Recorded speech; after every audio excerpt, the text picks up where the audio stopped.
Let's walk through an example streaming data pipeline that we're going to build during this course.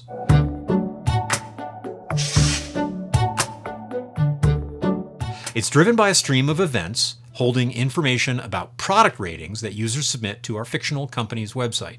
We appreciate their input. In reality, the ratings would be written from the website to Kafka using the producer API, and they'd be coming from probably some JSON thing from the React front end or the mobile app or whatever, But for purposes of our tutorial, the data is going to come through the data generator. That's a fully managed connector in Confluent Cloud. We'll set that up in a later step. It's actually really super handy for things like this. I love the fact that it's a part of Confluent Cloud. It makes learning and playing around so much easier. Now, each of the ratings that we receive has a user ID field. We can use this field to look up information about the user so as to enrich the data we've received and take timely action on it. For example, each user has a name and contact details and is also assigned a VIP status. If we have a really important customer leave unhappy reviews, then we might want to prioritize that so as to take action and not risk them churning. The information about customers is held in a separate system. That's reasonable. It's a fair bet. It's going to be a relational database of some sort. The general pattern to follow with streaming pipelines is to get that data into Kafka and join it to the events there. It just works so much better to do that. You actually have a system that functions asynchronously if you're not going out and dipping into a database for each message. And we'll give some more why about that later on and talk about the exciting things like stream table duality in later lessons. Using stream processing, we can join each event that we receive and every new one that arrives to its associated customer data. The resulting enriched information is written back into a Kafka topic and then streamed to the target system where it can be used in an operational dashboard. That's where we're going to end up at the end of example 6 at the end of this course. So our fictional company has a fictional website where users can leave fictional ratings about fictional products. I'll stop saying fictional. Let's just let that be assumed that this is all made up. But that's the deal. They leave ratings on our products on our website. We know things about them, contact information and status, a VIP status, so we can make a decision about, how to rate their feedback. And that's kind of what we're going to be doing in this pipeline.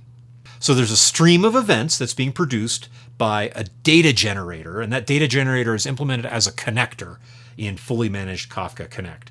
There's also a table in an external relational database that holds the customer data. That's pretty sensible, right? That would probably live in a database, in a table in a database somewhere. That makes sense.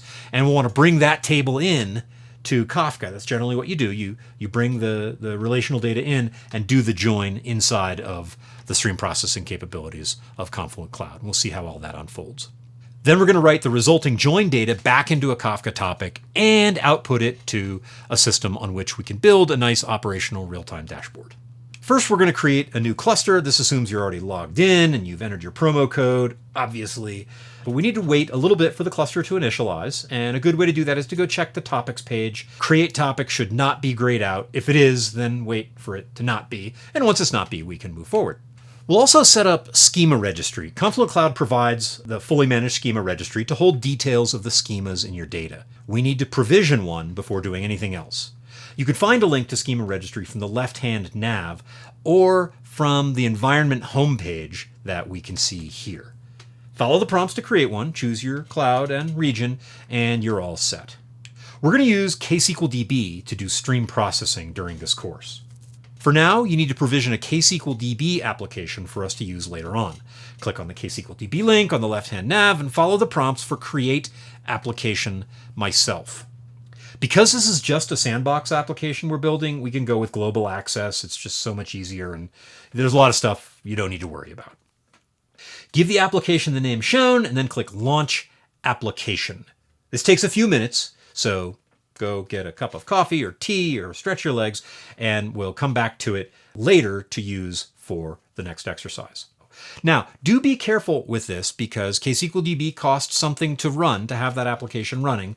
So if you've entered your promo code and you've got your credit running and maybe you've got your new sign-up credit all there, that's very good. We want you to be able to use and learn and not have to pay when you're in this phase. But leaving that running for a long time can eat that credit up. So keep that in mind. If you can do the rest of these exercises at a time that you can really set down and crank through them all, that'll all happen within the promo code credit, and it'll be great. If you leave it running for a few days, maybe not. So note of caution.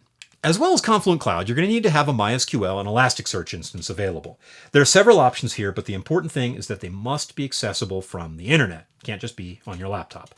So you can use a cloud solution or run it yourself if you have made that publicly accessible in some way. Here's what I'm using for MySQL, a managed MySQL service on AWS called RDS. There are instructions linked in the exercise details if you'd like to set this up yourself. If you do run it yourself, you'll need to configure it to work with Debezium. Wherever you host MySQL, make sure that you add the sample data to it for this exercise. The SQL statements to run are linked in the exercise notes. Once you've done this, you should see a customers table in your database, which we're going to use later. Just like with MySQL, you can use Elastic in a managed service. This is Elastic Cloud that you can see here, or you can run it yourself if you're really into that kind of thing. You do need to make sure that it's publicly accessible from the internet though. So again, probably not on your laptop unless you've got some cool stuff set up on your router and you're doing all that kind of thing. So that's the basic setup that you'll want to go through. That tees you up to be able to do everything else you're going to need to do in exercises 2 through 6. This link here gets you to Confluent Cloud. So if you've just watched this and you still haven't signed up for Confluent Cloud, this gets you to the sign up page and enter that promo code Pipelines101. That'll give you an extra $101 of free usage, which again, if you've chiseled off a little bit of time, you're going to sit down and work through these exercises on a Saturday or an afternoon, an evening or sometime like that, spending some fun time learning how to do a data pipeline, this $101 will get you there no problem. So sign up, get started today. We'll see you in the next lesson.